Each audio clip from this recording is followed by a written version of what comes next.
तो last class में हमने वाटर की प्रॉपर्टीज़ को डिस्कस किया था. आई थिंक या this is lecture number 3 according to जो हमारा सीरीज़ चल रही है उस हिसाब से. तो I am at chapter number 2 biomolecules lecture number 3. Let's start. इस क्लास में हम लोग कार्बोहाइड्रेट्स यानी कि शुगर के बारे में पढ़ेंगे, लेकिन उस तक जाने से पहले we are going to start with the revision. जो भी हमने चीज़ें कवर की थी लास्ट क्लास के अंदर, हम थोड़ा सा उसका ओवरव्यू ले लेते हैं.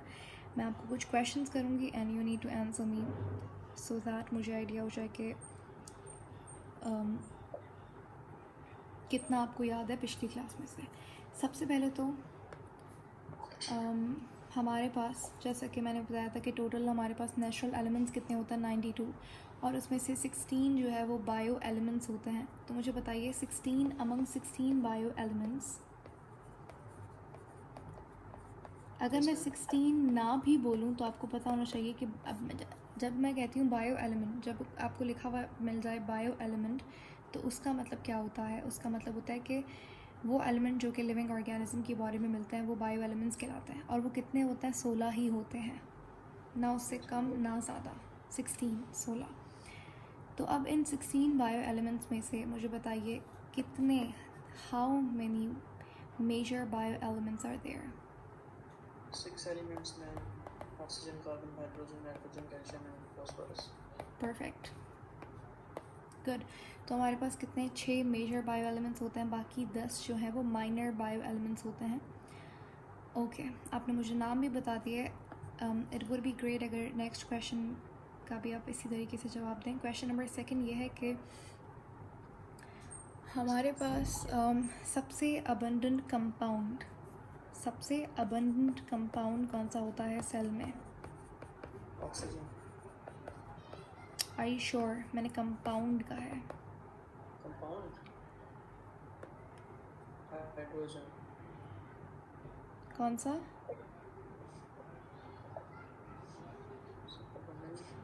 कंपाउंड वाटर में Exactly. तो water is the most abundant compound. 70 to 80%. या किसी किसी बुक में 65% से भी लिखा हुआ होता है, लेकिन मतलब 70 to 80% के दरम्यान में. ठीक है. अच्छा, उसके बाद अगर यहाँ पे थोड़ी सी इस क्वेश्चन में एडिशन कर दें और अगर आपसे पूछा जाए कि सबसे अबंडेंट ऑर्गेनिक कंपाउंड कौन सा होता है? वो ऑक्सीजन होता है. Are you sure? अगेन मैंने कंपाउंड की बात की है, बायोमोलिक्यूल की बात की है. फिर चलें कंपाउंड बोल लें, बायोमोलिक्यूल बोल लें. Which is the most abundant organic compound और ऑर्गेनिक बायोमोलिक्यूल, या फिर which is the most abundant biomolecule? तो बहुत आसान हो गया. Most organic. Most abundant biomolecule. नाम तो वाटर है ना? वाटर ऑर्गेनिक है? नहीं, इनऑर्गेनिक है. तो मैंने ऑर्गेनिक कहा है ना.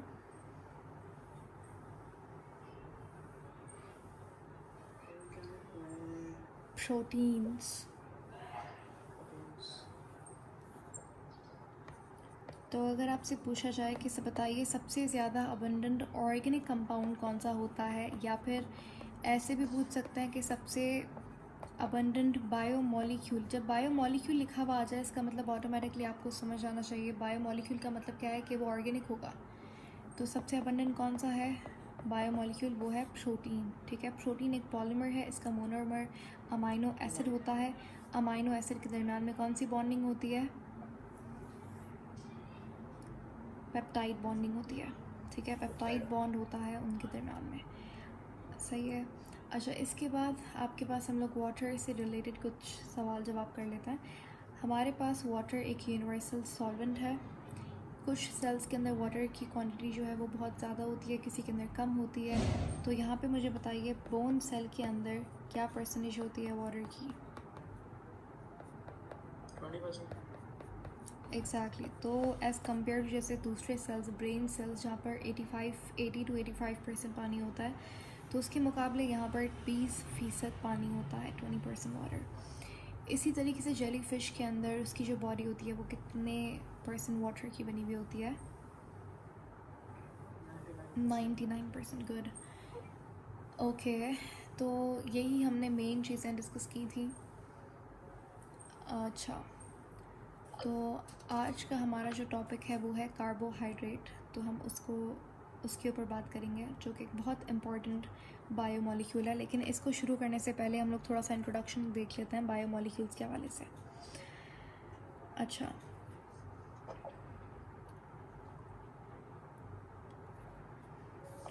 हमारे पास जब हम बायोमॉलिक्यूल्स की बात करते हैं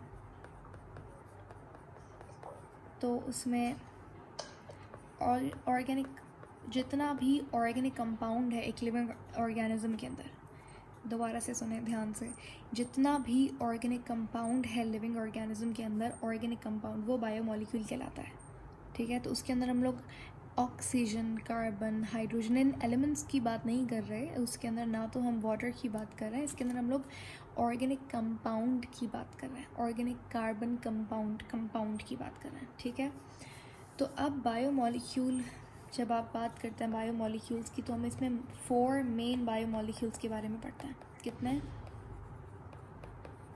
4 ठीक है, 4 के बारे में आपको याद होना चाहिए। इन दोनों के, इनके सब के दरम्यान में हम लोग एक एक करके इन्हीं को डिटेल में, बहुत डिटेल में पढ़ते हैं। ठीक है, तो पहली बात तो ये बायोमॉलिक्यूल आप केमिस्ट्री या फिर बायोलॉजी की कौन सी ब्रांच में पढ़ते हैं? एग्जैक्टली, बायोकेमिस्ट्री के अंदर।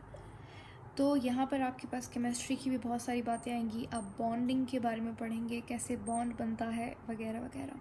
एक और चीज़ जो यहाँ पे मैंने आपको बताई थी, जो वाटर के बारे में हम बात कर रहे थे, तो जब बॉन्ड फॉर्मेशन होती है, क्या हो रहा है? जब बॉन्ड बनता है, बॉन्ड फॉर्मेशन होती है, तो वो वहाँ पे वाटर क्या हो रहा होता है? ऐड हो रहा होता है, रिमूव हो रहा होता है? रिमूव होता है। गुड। तो वाटर क्या होता है? रिमूव होता है। और इसी जगह पे अगर हम कहें कि जब बॉन्ड मतलब कैटाबॉलिज्म हो रहा है, अगर मुझे बॉन्ड को तोड़ना है, अगर समझ लीजिए पेप्टाइड बॉन्ड को हमें ब्रेक डाउन करना है, प्रोटीन की चेन को तोड़ना है ताकि अलहदा से हमें अमाइनो एसिड्स दोबारा से मिल जाएं, तो वहाँ पे वाटर आपको ऐड करना होगा। ठीक है, अच्छा, वाटर रिमूव हो रहा है, इसको हम डिहाइड्रेशन कह सकते हैं। Yes ma'am. ठीक है, वाटर रिमूवल बोलें या फिर डिहाइड्रेशन बोलें, एक ही बात है। डी का मतलब क्या है? रिमूव। हाइड्रेशन, फॉर पानी के लिए इन्होंने हाइड्रेशन का इस्तेमाल किया है। ठीक है, तो अभी हमारे पास ये 4 बायोमॉलिक्यूल्स कौन कौन से हैं? पहला जिसके बारे में हम बात करेंगे वो है प्रोटीन। कौन सा? प्रोटीन, दूस कार्बोहाइड्रेट्स, जी, और न्यूक्लियस कार्बोहाइड्रेट या फिर आप उसे शुगर भी कह सकते हैं। तीसरा हमारे पास लिपिड है, इसको फैटी एसिड भी कह सकते हैं। चौथा हमारे पास, last but not the least, वो है न्यूक्लिक एसिड। ठीक है, इसमें आ जाता है आपका RNA एंड DNA। अच्छा, अब सबसे पहले इनके बारे में, तो अब ये जस्ट इंट्रोडक्शन कर रहे हैं इनका, इन सब को हम डिटेल में डिस्कस करेंगे। जैसे हमारा जो पहला जिसको हम बात की, जिसके ऊपर बहुत डीपली बात करेंगे, इसे स्ट्रक्चर से लेके हर चीज़, इंपॉर्टेंट MCQs वगैरह हर चीज़ को देखेंगे, तो वो कार्बोहाइड्रेट होगा। और एक ही करके इनके ऊपर ही हम बात करते हैं। इस चैप्टर के अंदर यही बात हो रही होती है और कुछ नहीं होता। इन चारों के बारे में आप पढ़ते हैं, कोई अलग, कोई एलियन बात नहीं होती, इन्हीं पे बात होगी। ठीक है, इसके अलावा आप कुछ नहीं बात करेंगे। सबसे पहले तो इनका, क्योंकि ये इंट्रोडक्शन है तो आपको बेसिक इन्फॉर्मेशन होनी चाहिए। तो हमारे पास ये सारे के सारे क्या हैं? बायो मैक्रोमॉलिक्यूल या फिर micromolecule? Micro ma'am. Are you sure? Micro?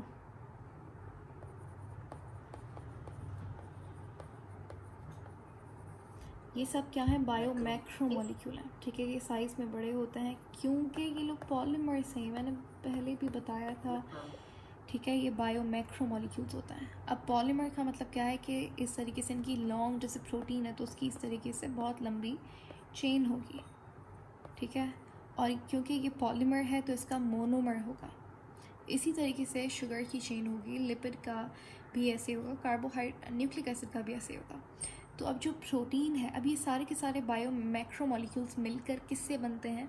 जब बायो माइक्रोमॉलिक्यूल्स आपस में मिलते हैं। बायो माइक्रोमोलिक्यूल, तो मोनोमर्स मिल जाए। एग्जैक्टली बायो माइक्रोमोलिक्यूल को ही आप मोनोमर कह रहे होते हैं। Yes ma'am. तो अगर आपसे पूछा जाए प्रोटीन का मोनोमर क्या है, अमीनो एसिड। अमाइनो एसिड, ठीक है, ए माइनस का मतलब यही है, अमाइनो एसिड ही है, ठीक है। अब ये अमाइनो एसिड जब आपस में मिलेंगे तो इनके दरमियान में कुछ ना कुछ बॉन्ड होगा, ठीक है। ऐसा ही है ना, आप जैसे कोई दो पेपर्स आपको जोड़ने हैं, उनके दरमियान में आप ग्लू लगाएंगे ना, कोई एक सोल्यूशन होगा, कुछ तो होगा, कोई स्टिकिंग सोल्यूशन होगा, कोई ग्लू होगी, कोई बॉन्ड होगा। ऐसा तो नहीं आप पेपर के ऊपर पेपर रखेंगे और वो जुड़ जाएगा। तो उसी तरीके से जो अमाइनो एसिड्स होते हैं उनके दरमियान में आपको बॉन्ड केमिकली इनको ज्वाइन करवाना है, तभी प्रोटीन बनेगा ना। तो अब यहाँ पे क्या हो रहा होता है, कौन सा बॉन्ड बनता है, ये क्वेश्चन आएगा, कौन सा बॉन्ड बनता है प्रोटीन में, पेप्टाइड। पेप्टाइड, पेप्टाइड बॉन्ड होता है प्रोटीन में। कार्बोहाइड्रेट का मोनोमर क्या होता है, मोनोसेकेराइड। मोनोसेक्राइड।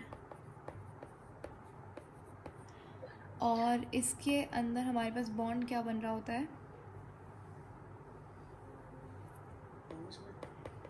ग्लाइकोसिडिक बॉन्ड, ठीक है, ग्लाइकोसिडिक बॉन्ड, ग्लाइको ग्लूकोज से निकला है, glycosidic bond, glucose glucose glucose के दरमियान में ग्लाइकोसिडिक बॉन्ड बनता है, ठीक है। लेकिन यहाँ पे लिपिड में ऐसा नहीं होता। लिपिड में अच्छा ग्लिसरॉल फैटी एसिड मिला, उसने ट्राइग्लिसराइड सबसे सिंपलेस्ट लिपिड बनाया और वो एक लिपिड का मॉलिक्यूल बन गया। तो ये एक पॉलीमर नहीं होता, यानी कि बहुत लंबी चेन नहीं होती, लेकिन बायो मैक्रोमोलिक्यूल है। इसका मोनोमर भी है ग्लिसरॉल और fatty acid. Is that clear? ये पॉइंट बहुत इंपॉर्टेंट है, ठीक है। तो अच्छा, इसके बाद इसमें बॉन्ड वैसे है तो ये दूसरे हवालों से लिपिड एक नॉर्मल तरीके का बायो मैक्रोमोलिक्यूल है। बस ये पॉइंट होता है कि ये एक पॉलीमर नहीं है, lipid is not a polymer, but still ये एक बायो मैक्रोमोलिक्यूल होता है क्योंकि साइज़ में बड़ा होता है। अच्छा, तो लिपिड में बॉन्ड कौन सा होता है? लिपिड में मैम बॉन्ड नहीं होता। लिपिड बॉन्ड क्यों नहीं होगा? कोलेस्ट्रॉल फैटी एसिड के दरमियान में बॉन्ड नहीं होगा? होना तो चाहिए, इन दोनों के दरमियान में तो बॉन्ड होगा ना, यस मैम। राइट। तो यहाँ पे कौन सा बॉन्ड होगा? Ester bond. इसको एस्टर बॉन्ड, एस्टर लिंकेज लिखा हुआ होता है बहुत जगहों पे। लिंकेज बॉन्ड एक ही मतलब है इसका, ठीक है। तो क्या बॉन्ड होता है? एस्टर, एस्टर बॉन्ड और एस्टर लिंकेज,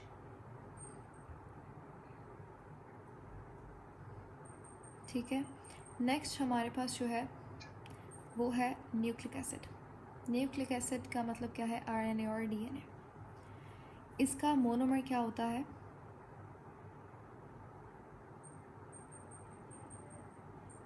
न्यूक्लियोटाइड्स। न्यूक्लियोटाइड। और न्यूक्लियोटाइड के अब ये तो एक पॉलीमर है, ठीक है। न्यूक्लियोटाइड की चेन होती है लंबी सी, उसको हम न्यूक्लिक एसिड कहते हैं। और न्यूक्लियोटाइड के दरमियान में बॉन्ड कौन सा होता है?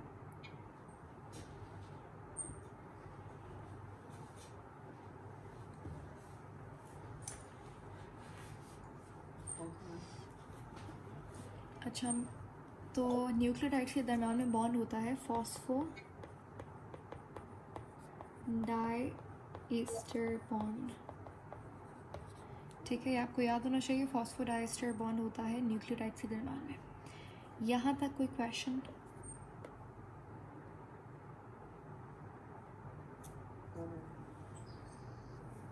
ओके, नेक्स्ट हमारे पास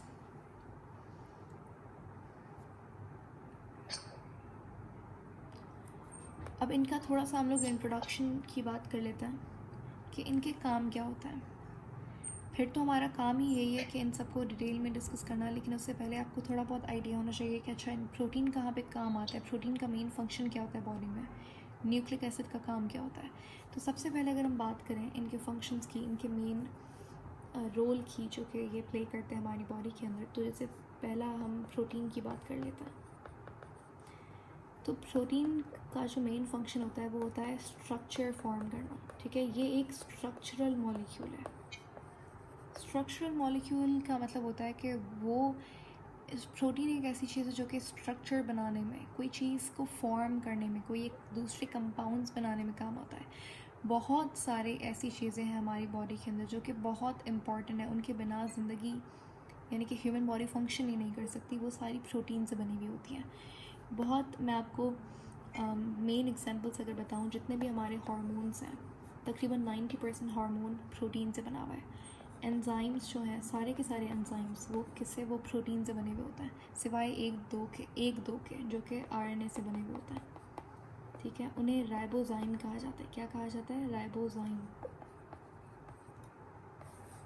राइबोजाइम क्या होता है? एंजाइम राइबोजाइम क्या होता है? वो एंजाइम जो कि आरएनए से बना हुआ होता है। ठीक है, ये वाहिद एंजाइम है जो कि आरएनए से बना हुआ होता है। इसके अलावा जितना भी एंजाइम है वो प्रोटीन से बना हुआ होता है।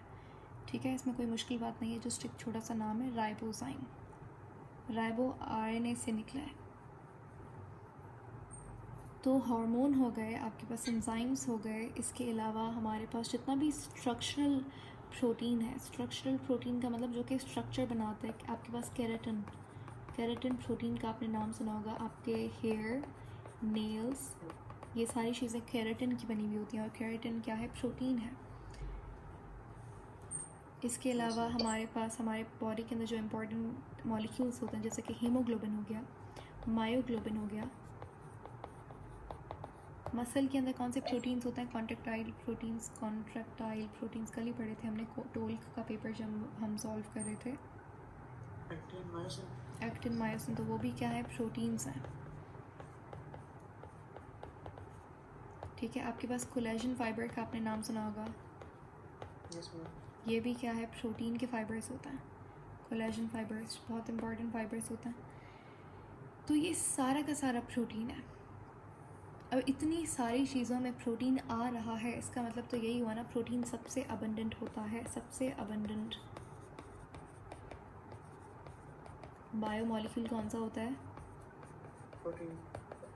प्रोटीन होता है। इसकी परसेंटेज आपको याद होनी चाहिए, बस ध्यान में होनी चाहिए कि इसकी परसेंटेज सबसे ज़्यादा होती है, तकरीबन 18%।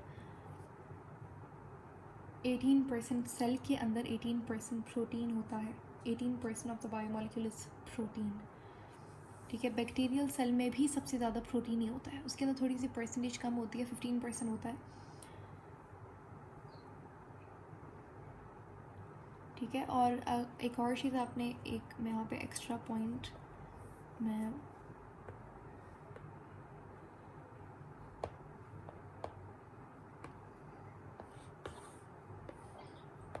कि हमने अभी बात की थी कि वाटर की, वाटर हमारे पास 70% होता है सेल के अंदर। तो वो ना सिर्फ मेमेलियन सेल में बल्कि बैक्टीरियल सेल में भी वाटर 70% ही होता है। ठीक है,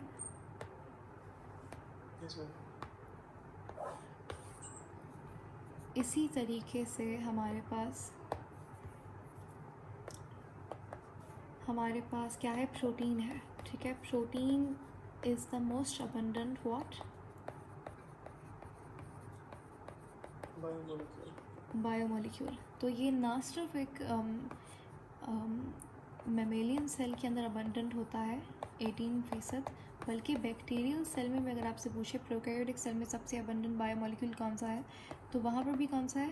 प्रोटीन ही है। परसेंटेज उसकी थोड़ी सी कम होती है, 15% होता है, लेकिन होता है, सबसे ज़्यादा होता है प्रोटीन। ठीक है, सबसे अबंडेंट होता है।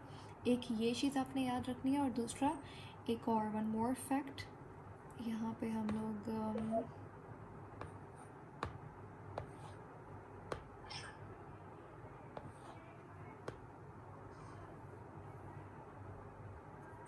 यहाँ पे लिख लेते हैं। तो हमारे पास बैक्टीरियल जो सेल होता है, बैक्टीरिया का जो सेल है, और मेमेलियन सेल, जो मैमल्स, हम लोग मैमल्स है ना, जो मेमेलियन सेल है और बैक्टीरियल सेल है, दोनों के अंदर अगर आपसे पूछे डीएनए की परसेंटेज क्या होती है, सेम होती है, डिफरेंट होती है? तो फन फैक्ट कि दोनों में ही सेम परसेंटेज होती है, 1%। डीएनए कितना होता है? 1% होता है, हमारे अंदर भी और एक बैक्टीरिया के सेल के अंदर भी। ये आपने याद रखना है। ठीक है,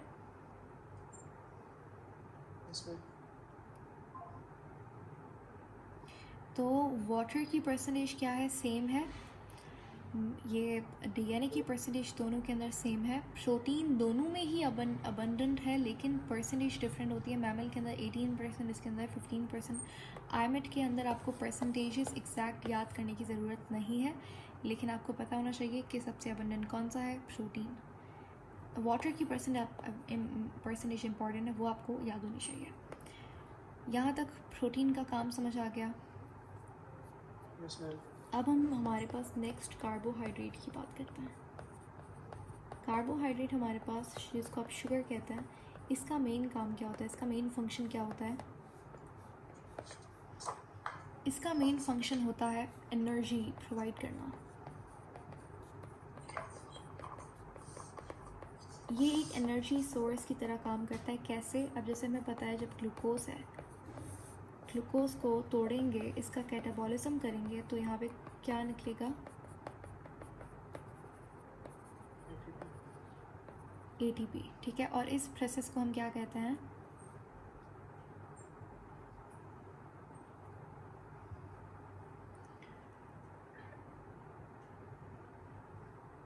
The breakdown of glucose into energy, this process is called as glycolysis.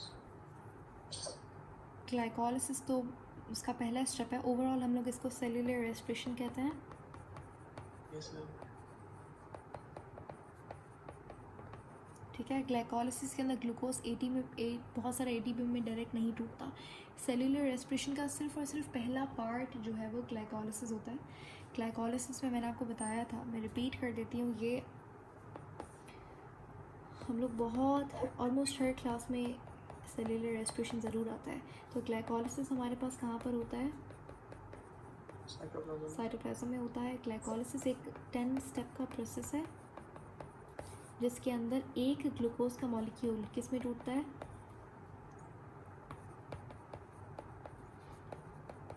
दो पायरुवेट के मॉलिक्यूल में। Yes ma'am. ठीक है, अब और तो फिर क्या होता है, ये जो दो पायरुवेट के मॉलिक्यूल्स हैं, ये कहाँ जाते हैं? Krebs cycle. ये क्रेब्स साइकिल में जाते हैं, जो कि कहाँ पर होती है? माइटोकॉन्ड्रिया। कहाँ पर? माइटोकॉन्ड्रिया में। क्रिस्टा में। क्रिस्टा में होती है, मैट्रिक्स में।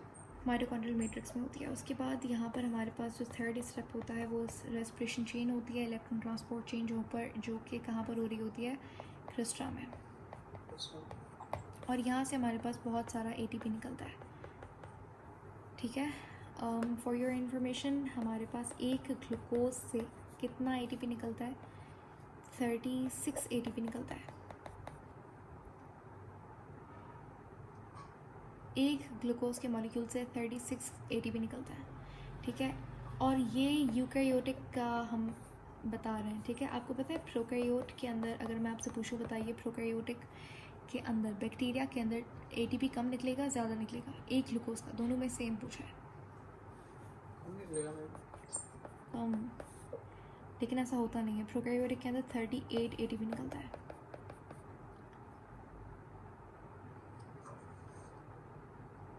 ठीक है, ऐसा क्यों होता है? क्योंकि बैक्टीरिया के अंदर माइटोकॉन्ड्रिया नहीं होता। असल में ये जो इसके पास 2 ATP एक्स्ट्रा कैसे बन रहा है, या अभी बताऊं, या फिर हम लोग कार्बोहाइड्रेट के बारे में बात करें? अब ये जो 2 एक्स्ट्रा ATP प्रोकैरियोटिक के अंदर बन रहा है, वो कहाँ से आता है? वो क्यों बन रहा है? यहाँ पर यूकैरियोटिक के अंदर क्यों नहीं बन रहे? असल में होता क्या है, यूकैरियोटिक के पास भी 38 ATPs बनते हैं, प्रोकैरियोट के पास भी 38 ATPs बनते हैं, लेकिन होता क्या है, बैक्टीरिया के पास माइटोकॉन्ड्रिया तो है नहीं। तो ये जो क्रेब्स साइकिल है, ये जो इलेक्ट्रॉन ट्रांसपोर्ट चेन, ये सारी की सारी चीज़ें कहाँ पर होती हैं? माइटोकॉन्ड्रिया तो है ही नहीं ना, तो सारी की सारी चीज़ें कहाँ पर होती हैं? साइटोप्लाज्म में हो रही होती हैं। Yes ma'am. लेकिन यूकैरियोटिक के अंदर क्या होता है? यूकैरियोटिक के अंदर ये जो पायरुवेट बनता है, ये कहाँ पर जाता है? ये माइटोकॉन्ड्रिया में जाता है। और ये कैसे जाता है? ये कैसे जाता है? ये एक्टिव ट्रांसपोर्ट से जाता है। ठीक है, तो एक्टिव ट्रांसपोर्ट में यहाँ पे 2 ATP इस्तेमाल होता है। 2 पायरुवेट के मॉलिक्यूल्स है ना, तो एक ATP एक पायरुवेट के लिए, दूसरा ATP दूसरे पायरुवेट के लिए, तो 2 ATP के मॉलिक्यूल्स इस्तेमाल हो गए। तो बनता है तो 38 ATP है, लेकिन ये पायरुवेट को माइटोकॉन्ड्रिया के अंदर पहुंचाने के लिए 2 ATP यूज़ हो जाता है, तो इसीलिए नेट ATP मेरे पास कितना आता है, 36 आता है यूकैरियोटिक के अंदर। बैक्टीरिया का सिंपल है भाई, माइटोकॉन्ड्रिया तो है नहीं, सब कुछ साइटोप्लाज्म में होना है, तो कोई पायरुवेट अंदर बाहर जा नहीं रहा, एक्टिव ट्रांसपोर्ट नहीं हो रही, 2 ATP बच रहा है। Yes. क्लियर? Yes, ma'am. तो शुगर का, कार्बोहाइड्रेट का मेन काम क्या होता है, एज अ एनर्जी सोर्स काम करना।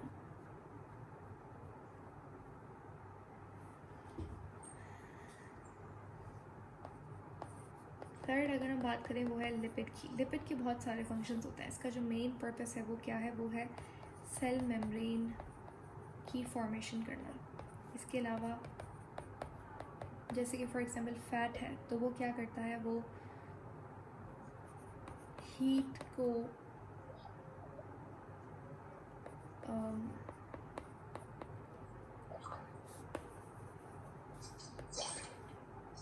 एब्जॉर्ब करवाने का काम करता है, या फिर इससे और भी अच्छा जो वर्ड होगा वो होगा इंसुलेशन का।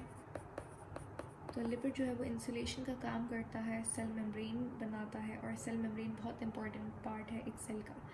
सेल मेम्ब्रेन के बिना सेल नहीं एग्जिस्ट कर सकता, काम नहीं कर सकता। तो ये हमारे पास लिपिड का मेन फंक्शन होता है। इसके अलावा भी लिपिड के और भी बहुत सारे काम होते हैं। फोर्थ हमारे पास क्या है, nucleic acid. Nucleic acid DNA RNA क्या करता है, ये दोनों जो है हमारे पास, ये हेरिडिटरी मटेरियल होते हैं, और ये इंफॉर्मेशन को कैरी करते हैं कहाँ से,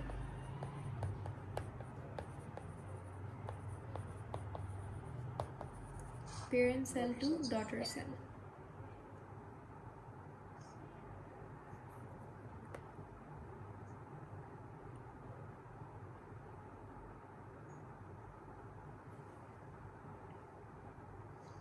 चलें, यहाँ तक सब कुछ क्लियर हो गया। Do you have any questions?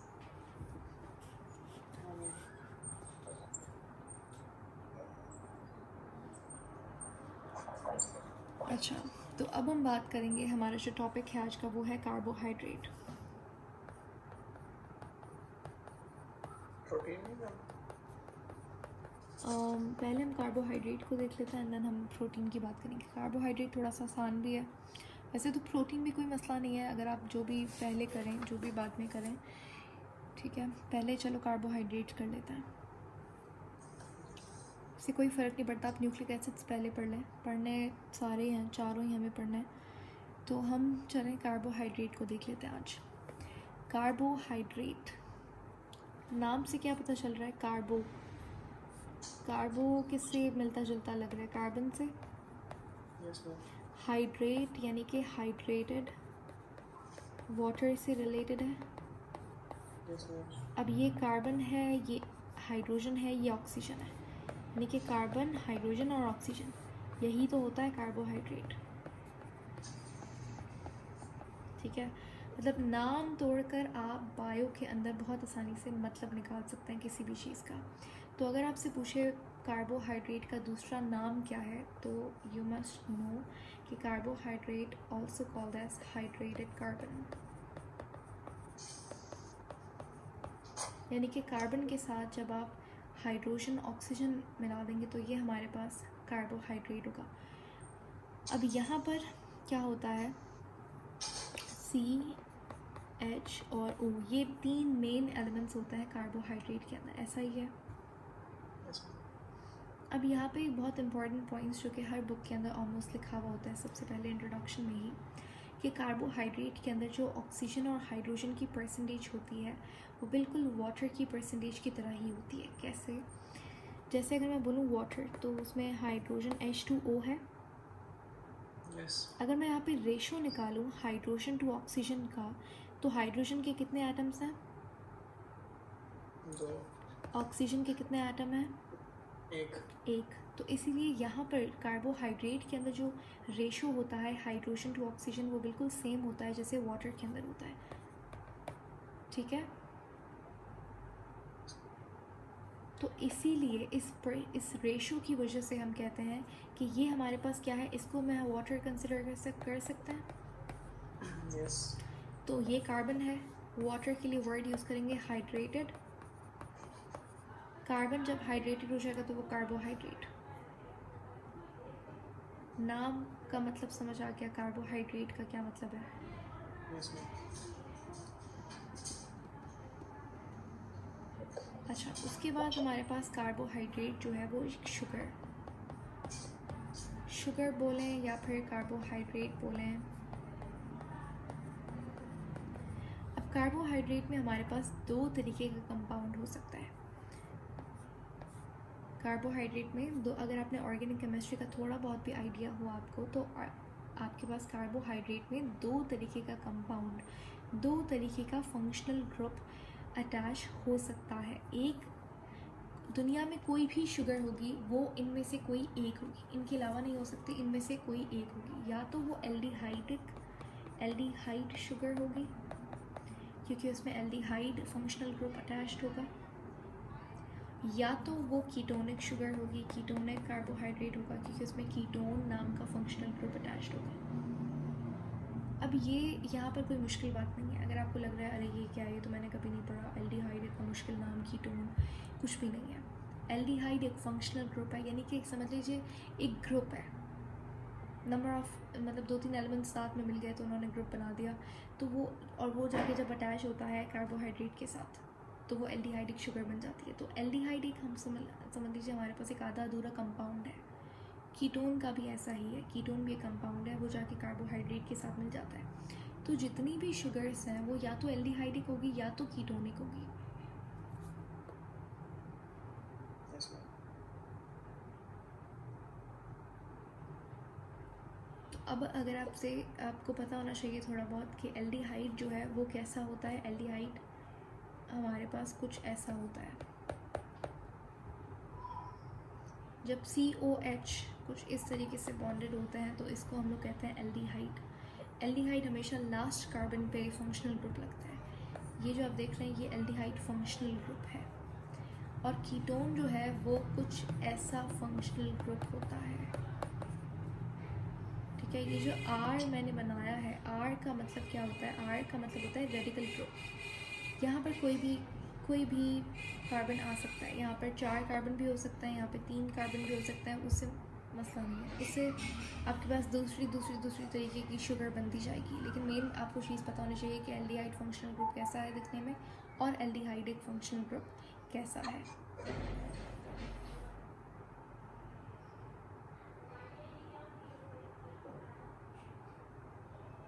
Okay.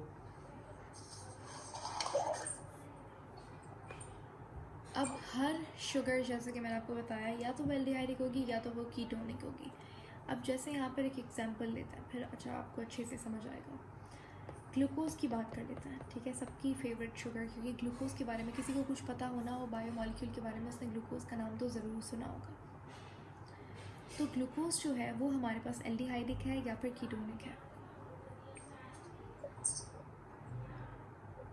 Aldehyde, ma'am. Exactly, बिल्कुल सही है। तो हमारे पास ग्लूकोज क्या है, एल्डिहाइडिक शुगर है।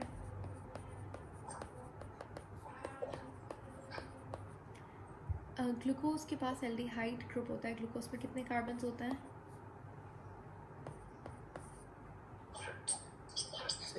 6 कार्बन होता है। अगर मैं यहाँ पे ग्लूकोज का स्ट्रक्चर बनाऊँ, ग्लूकोज का स्ट्रक्चर कैसा होता है, 1 2 3 4 5 6 कार्बन हो गए।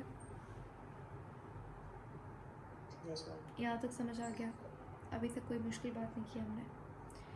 अब ग्लूकोज में आपने खुद ने ही कहा कि ग्लूकोज कौन सी शुगर है, एल्डिहाइडिक शुगर है। एल्डिहाइड फंक्शनल ग्रुप का फॉर्मूला क्या था, अभी लिखवाया था मैंने ऊपर,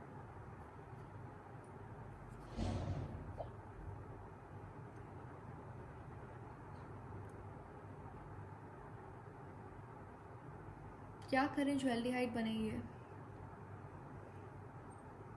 N डबल बॉन्ड ऑक्सीजन के साथ सिंगल बॉन्ड। एग्जैक्टली, तो मैं क्या करती हूँ, अभी जो पहला का हमेशा याद रखिएगा, एल्डिहाइड जो है वो जो एंड वाला एंडिंग कार्बन होगा ना, एल्डिहाइड हमेशा एंडिंग कार्बन के साथ ही फंक्शनल ग्रुप अटैच होगा, लेकिन जो कीटोन है वो बीच वाला होगा।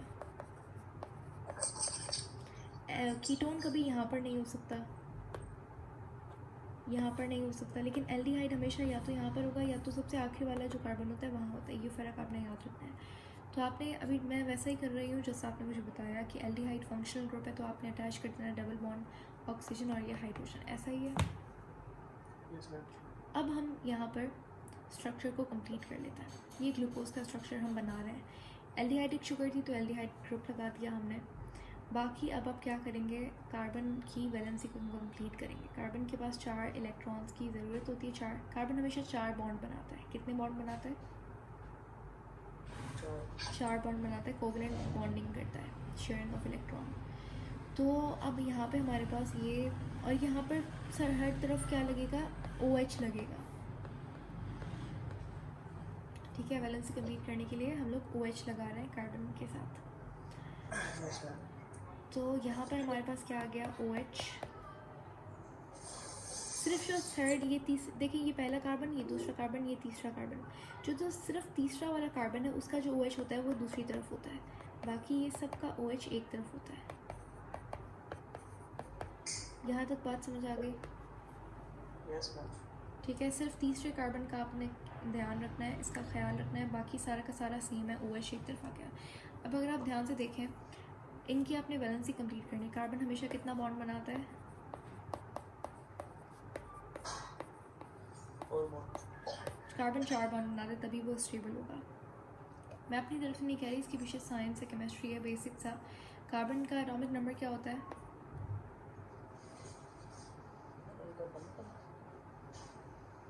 6। ठीक है, एटॉमिक मास क्या होता है? 12 होता है। अब 6 इलेक्ट्रॉन, ये पहला शेल, दूसरा शेल। पहले शेल के अंदर कितना इलेक्ट्रॉन है? 2। ठीक है, 6 - 2 कितने इलेक्ट्रॉन्स बच गए?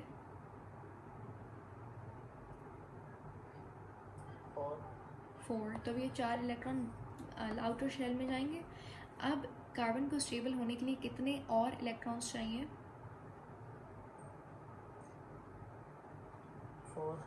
4, क्योंकि ऑक्टेट रूल का मतलब क्या है, लास्ट शेल में, आउटर मोस्ट शेल में वैलेंस इलेक्ट्रॉन कितने होने चाहिए? 8, तभी वो स्टेबल होगा। अब इसके पास 4 हैं, 4 को ही इसकी ज़रूरत है। तो अपनी ज़रूरत को कंप्लीट करने के लिए ये क्या करेगा, 4 बॉन्ड बनाएगा, कोवलेंट का बॉन्ड बनाएगा 4, तभी स्टेबल होगा। समझ आया रीज़न? मैंने अपनी तरफ से नहीं कहा था। तो कार्बन असल में 4 बॉन्ड इसलिए बनाता है, साइंस रीज़न ये है उसके पीछे। तो कार्बन का मास कितना है? कार्बन का एटॉमिक मास होता है 12। 32 लिखा हुआ है। नहीं, 32 नहीं होता। सल्फर का 32 होता है। मैंने पीरियोडिक टेबल देखा, मैंने वो याद की ना, hydrogen, helium, lithium, beryllium, boron, carbon, nitrogen, oxygen.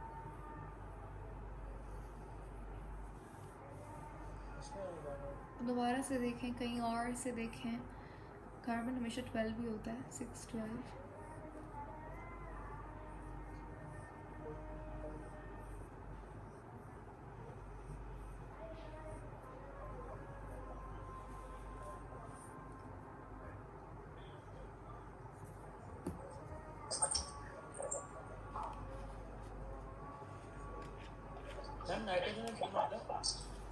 Nitrogen का एटॉमिक नंबर होता है 7, एटॉमिक मास होता है 14। Atomic number double is equal to atomic mass. हमेशा ऐसा नहीं होता,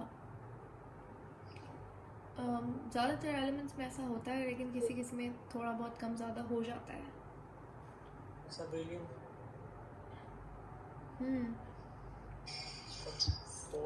4 है, फिर उसका 9 है, होना 8 चाहिए था अगर आप डबल वाली बात करें तो। खैर, कार्बन का आपने देखा, कार्बन का 12 ही होगा, खुद से देख लीजिएगा फॉर योर सेटिस्फिकेशन। लेकिन कार्बन 12 ही होता है, 32 तो नहीं होगा, 32 सल्फर का होता है मास।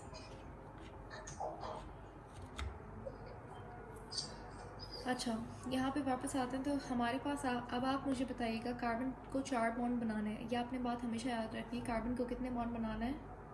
4।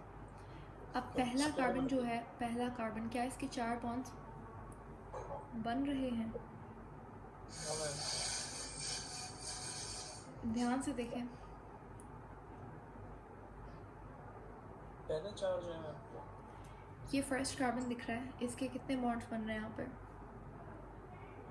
1 2 3 1 2 3 3 4। 4। Yes ma'am. दूसरा कार्बन कितने बॉन्ड बन रहे हैं। 2। 2 1 2 3। मैम ये तो बॉन्ड उसका नहीं है। दोनों का है, शेयरिंग है। कोवेलेंट बॉन्ड का मतलब ही क्या होता है, 3। ठीक है। ये बॉन्ड जो है इसका भी है, इसका भी है। Yes ma'am. तो अभी दूसरे वाले कार्बन के कितने बॉन्ड हैं, 1 2 3।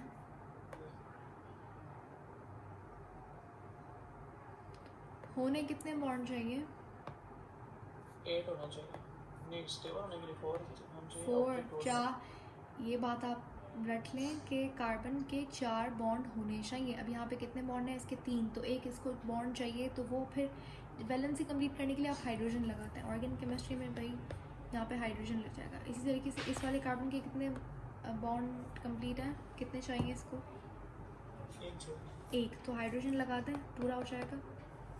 यस। यहाँ पे भी ऐसे ही है, सब में हाइड्रोजन लगा दिया, हाइड्रोजन हाइड्रोजन। किसी का रहता है, इस वाले का देखें, यस मैम। रहता है। Yes ma'am. अब कंप्लीट है। Yes ma'am. तो अब ये हमारे पास किसका स्ट्रक्चर बन गया, ग्लूकोज का।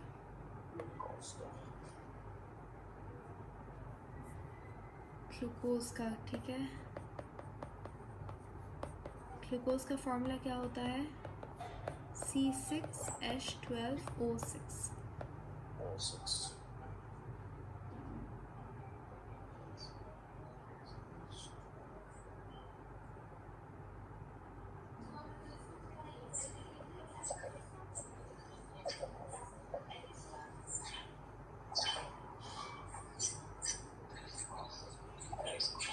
अच्छा, अगर अब हम बात करें कीटोनिक शुगर की,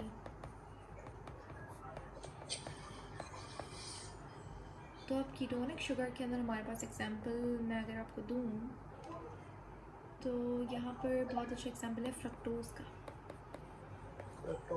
फ्रक्टोज एक कीटोनिक शुगर है। फ्रूट्स में होती है ना। एग्जैक्टली, फ्रक्टोज को फ्रूट शुगर भी कहते हैं।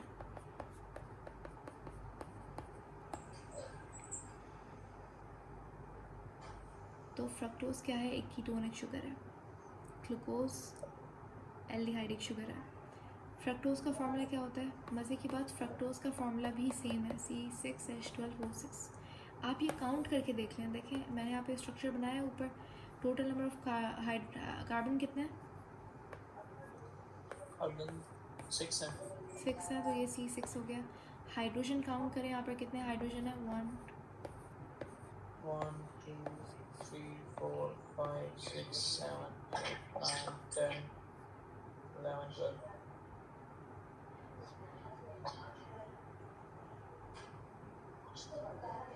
और ऑक्सीजन 12 हाइड्रोजन है, 12 आ गया। अब ऑक्सीजन देखें, 6 है। 6, तो फार्मूला सही है, लिखा है। मैम स्ट्रक्चर सेम होगा। किसका, फ्रक्टोज का। अच्छा, फ्रक्टोज का फार्मूला सेम होता है, स्ट्रक्चर सेम नहीं होगा। ऑफ कोर्स स्ट्रक्चर कैसे सेम होगा, ग्लूकोज एक एल्डिहाइडिक शुगर है। फ्रक्टोज क्या है, फ्रक्टोज एक कीटोनिक शुगर है, ठीक है। लेकिन फार्मूला दोनों का सेम है। आप खुद बैठ के इसका स्ट्रक्चर बना सकते हैं। मैंने बनाया मैम। एक चीज़ का आपने ध्यान रखना है, क्योंकि ये कीटोनिक शुगर है, तो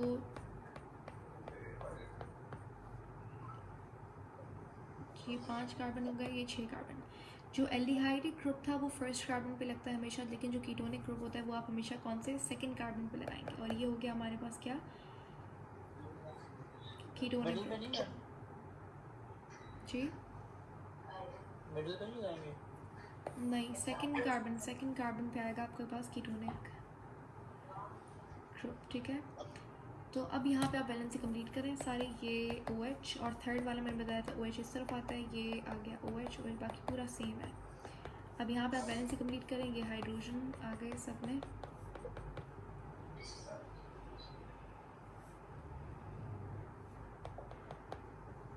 ठीक है। ये बन गया आपके पास किसका स्ट्रक्चर, फ्रक्टोज का। फ्रक्टोज का। यहाँ पे आप काउंट भी कर सकते हैं, यही फार्मूला होगा C6H12O6। अब यहाँ पे जो मैं आपको बताने जा रही हूँ वो बहुत इंपॉर्टेंट है जी। थर्ड वाला, हाँ, थर्ड वाला वैसे ही होगा, लेकिन थर्ड कार्बन जो है हमेशा वो ऐसे ही होगा। हाँ, आपने एक चीज़ सही बोली कि यहाँ पे हाइड्रोजन आएगा, ठीक है, लेकिन ये थर्ड वाला उल्टा ही होगा, ग्लूकोज में भी फ्रक्टोज में भी। अब यहाँ पे आपने अगर एक चीज़ नोट की हो कि ग्लूकोज और फ्रक्टोज में एक बात अजीब है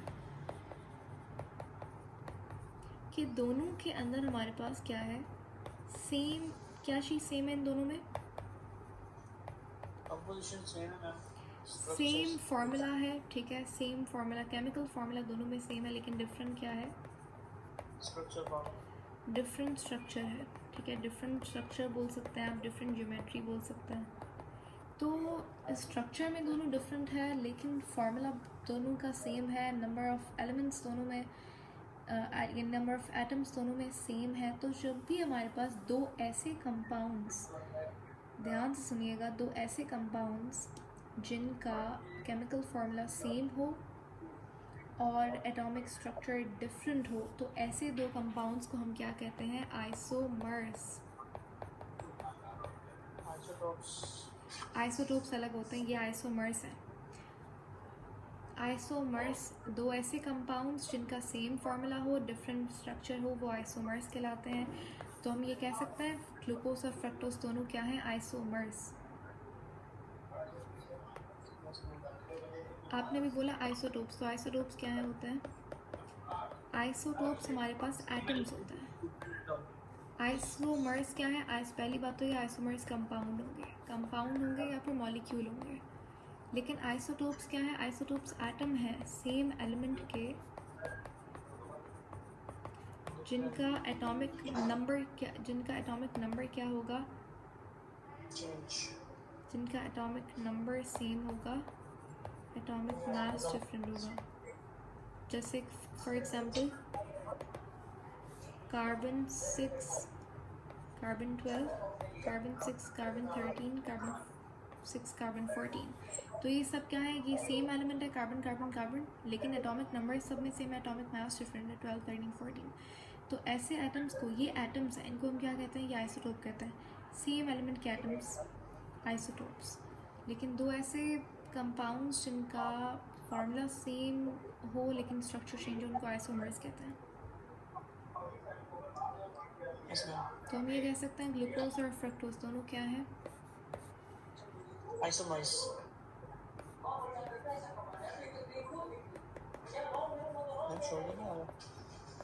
नहीं।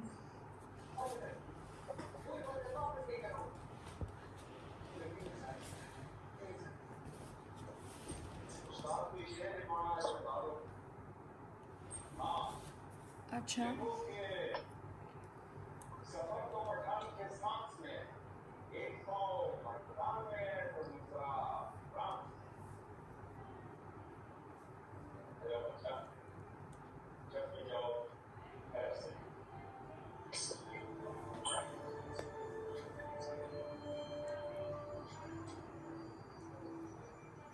अच्छा, यहाँ तक कोई क्वेश्चन? मैम मुझे वो फ्रक्टोज का स्ट्रक्चर भी बताना है। दिस इज फ्रक्टोज, ठीक है।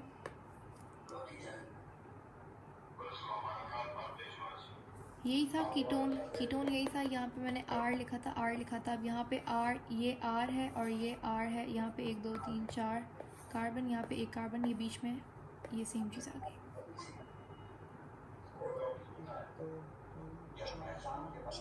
आपने C2 को लिखा हुआ है सेकंड वाले पे? C2 नहीं, वो जस्ट ऐसे ही दिखाने के लिए this carbon number 1, this carbon number 2, carbon number 3, इस तरीके से, और वो C2 नहीं है एक्चुअली, जस्ट मैंने नंबर समझाने के लिए नंबर किया हुआ है। इसमें जो डबल बॉन्ड विद ऑक्सीजन वो सेकंड नंबर पे होगा। और एग्जैक्टली अब देखें यहाँ पर सेकंड वाला सही है, मैंने कार्बन सही बनाया है, बॉन्ड सही है इसके। Yes ma'am double, yes ma'am 1 2 3 4 ये एक बॉन्ड, दूसरा बॉन्ड, तीसरा बॉन्ड, चौथा बॉन्ड, ये हाइड्रोजन यानी कि पांचवा बॉन्ड, तो 5 बॉन्ड हो गए, गलत हो गया, ये हाइड्रोजन नहीं आएगा यहाँ पे। अब सही है। Yes.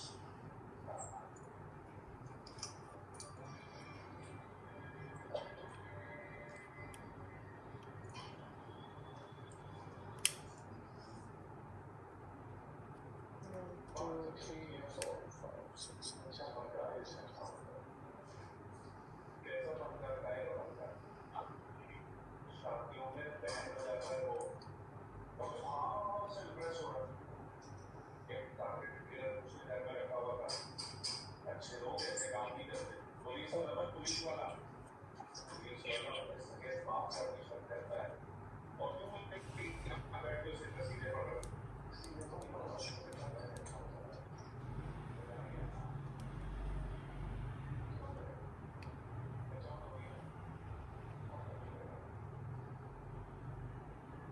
Okay, shall we move forward? Yes, ma'am. अच्छा, नेक्स्ट हमारे पास जो हम बात करेंगे वो कार्बोहाइड्रेट की क्लासिफिकेशन की बात करेंगे।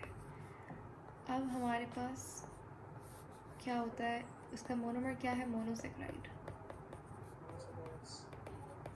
मोनोसेक्राइड यानी कि कार्बन की शुगर जो होती है, simplest form of sugar monosaccharide होती है, ये कार्बन के बने हुए होता है, ठीक है, simplest form of sugar. Monosaccharide एक शुगर का यूनिट है, एक शुगर का यूनिट है, फिर उसके अंदर किसी में 3 कार्बन है, किसी में 4 कार्बन है, किसी में 5 कार्बन है, 6 कार्बन है, 7 कार्बन है, 8 कार्बन है, 9 कार्बन है, लेकिन ये है एक ही शुगर। 3 कार्बन वाली ये भी एक शुगर है, ये एक ही, ये सब है एक ही शुगर, ठीक है।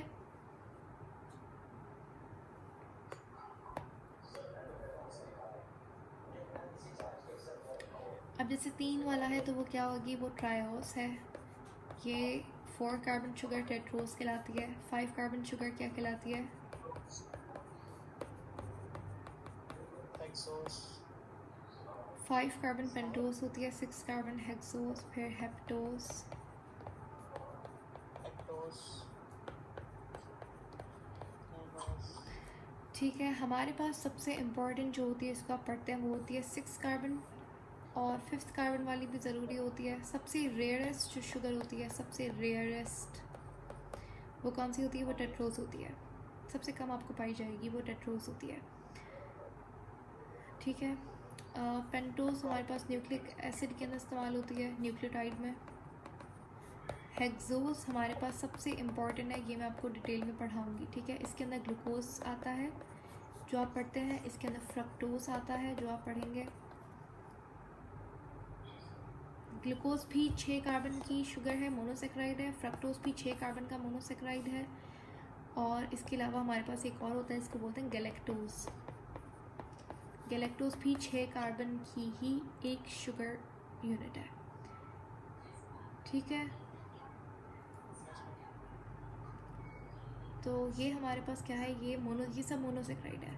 अब जब मोनोसेक्राइड, कितने मोनोसेक्राइड, तकरीबन अगर 2 से 9 मोनोसेक्राइड, या फिर 9 नहीं 10 मोनोसेक्राइड, 2 से लेकर 10 मोनोसेक्राइड यानी कि हेक्सोस हेक्सोस हेक्सोस हेक्सोस, ये क्या मिलकर बनाते हैं, ओलिगोसेक्राइड। मैम इसको हमने सेकंड लिखा ही नहीं। जी मैम मोनो 2 को कहेंगे ना। मोनो मीन्स वन, ठीक है। सेक्राइड यानी कि शुगर, एक शुगर होगा वो, एक शुगर का यूनिट वो है मोनोसेक्राइड। ऑलिगोसेक्राइड बोलें तो 2 to 10 मोनोसेक्राइड के यूनिट जब आपस में कंबाइन होंगे, यानी कि इन सिंपल वर्ड्स मोनोसेक्राइड की जो छोटी सी चेन होगी वो ऑलिगोसेक्राइड होगी। और अगर जब मोनोसेक्राइड की 10 से ज़्यादा मोनोसेक्राइड आपस में मिलते हैं तो वो क्या बनाता है, वो पॉलीसेक्राइड, वो एक लंबी चेन है, ठीक है। अगर आप देखें जी,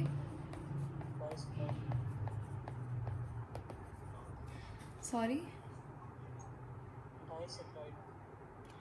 डाइसेक्राइड जो है वो ऑलिगोसेक्राइड में आता है।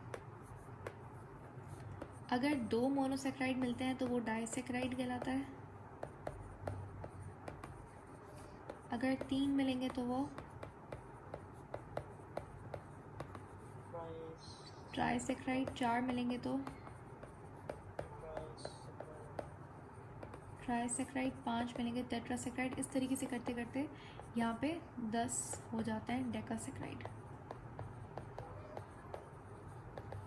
तो अब ये क्या है कि छोटी सी हमारे पास ये 2 मोनोसेक्राइड्स मिले तो डाइसेक्राइड बन गया। कितने, 2 मोनोसेक्राइड मिले, ऐसा ही है। ये 3 मिले तो ट्राइसेक्राइड बन गया। तो ये ऑलिगोसेक्राइड है। ऑलिगोसेक्राइड बोलें तो बहुत छोटी सी चेन कार्बोहाइड्रेट की, छोटी सी चेन किसकी, मोनोसेक्राइड की। 2 से लेकर 10 यूनिट्स होंगे मोनोसेक्राइड के। 10 से ज़्यादा होंगे तो वो क्या हो जाएगा, वो पॉलीसेक्राइड हो जाएगा।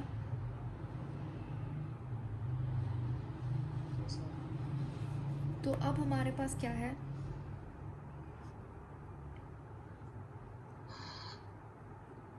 कि जो डाइसेक्राइड है आपके पास, ये इम्पॉर्टेंट है। जैसे वहाँ पे हम क्या करेंगे, हेक्सोस को डिटेल में पढ़ेंगे, यहाँ पे हम डाइसेक्राइड को डिटेल में पढ़ेंगे। डाइसेक्राइड का मतलब क्या है कि 2 मोनोसेक्राइड के यूनिट। इसके अंदर आप क्या क्या पढ़ते हैं, आप सुक्रोज पढ़ते हैं, आप लैक्टोज, अगर आपने नाम सुना हो लैक्टोज का, मिल्क शुगर को लैक्टोज कहते हैं। लैक्टोज हो गया, सुक्रोज हो गया, और तीसरा हमारे पास कौन सा होता है, माल्टोज। ये तीनों ही डाइसेक्राइड है और ये तीनों हम लोग पढ़ेंगे। अब ये आपको जानना इंपॉर्टेंट है कि इनके अंदर कौन कौन से मोनोसेक्राइड्स होते हैं। माल्टोज किससे मिलकर बनता है, माल्टोज बनता है ग्लूकोज प्लस ग्लूकोज से। जब 2 ग्लूकोज के मॉलिक्यूल्स आपस में कंबाइन होंगे तो वो माल्टोज बनाएगा। लैक्टोज कैसे बनता है, जब एक ग्लूकोज का मॉलिक्यूल और दूसरा गैलेक्टोज का मॉलिक्यूल मिलता है तो वो लैक्टोज बनाता है। सुक्रोज कैसे बनता है, जब एक ग्लूकोज का मॉलिक्यूल और दूसरा फ्रक्टोज का मॉलिक्यूल मिलता है तो वो सुक्रोज बनाता है। तो आपको याद क्या रखना है, ये सारी चीज़ें अगर मुश्किल लग रही हैं तो जस्ट इतना फेवर कर देना है आपने मुझे कि आपने जस्ट याद रखना है मोनोसेक्राइड के अंदर किसको, हेक्सोस को। हेक्सोस में ये 3 चीज़ें हैं, ग्लूकोज, फ्रक्टोज, गैलेक्टोज। और इसमें कोई मुश्किल बात नहीं है याद रखनी, सिर्फ नाम आपको पता होनी चाहिए। फिर आता है ऑलिगोसेक्राइड। ऑलिगोसेक्राइड में आपने एक चीज़ याद रखनी है, 2 से 10 यूनिट होंगे मोनोसेक्राइड के। इसमें आपको सिर्फ कौन सा याद रखना है, डाइसेक्राइड, बाकी तो आपको याद ही नहीं रखना है, ठीक है। डाइसेक्राइड में कौन कौन सा, सुक्रोज, लैक्टोज और माल्टोज। कल हम लोग इसके, मैं लिख दूँगी यहाँ पे इनके मोनोसेक्राइड भी। तो ये आपको पता होना चाहिए कि लैक्टोज किससे मिलकर बनता है, कौन से 2 मोनोसेक्राइड से, वो आपको पता होना चाहिए। और नेक्स्ट हम लोग पढ़ेंगे पॉलीसेक्राइड, जो कि 2-3 हैं, वो मैं आपको करवाऊँगी कौन कौन से। जैसे कि सेल्यूलोज हो गया, सेल्यूलोज एक पॉलीसेक्राइड है। काइटिन जो मैंने पढ़ाया था, फंजाई की सेल वॉल किससे बनी हुई होती है, काइटिन से, वो भी एक पॉलीसेक्राइड है। आपके पास जो कॉटन है, कॉटन जो है वो पॉलीसेक्राइड है। वुड हो गया, पेपर हो गया, ये सब पॉलीसेक्राइड है। तो पॉलीसेक्राइड बहुत इंपॉर्टेंट है। आज के लिए इतना काफ़ी है, क्लास का टाइम भी हो गया, तो we are going to end this class and फिर कल हम यहीं से कंटिन्यू करेंगे।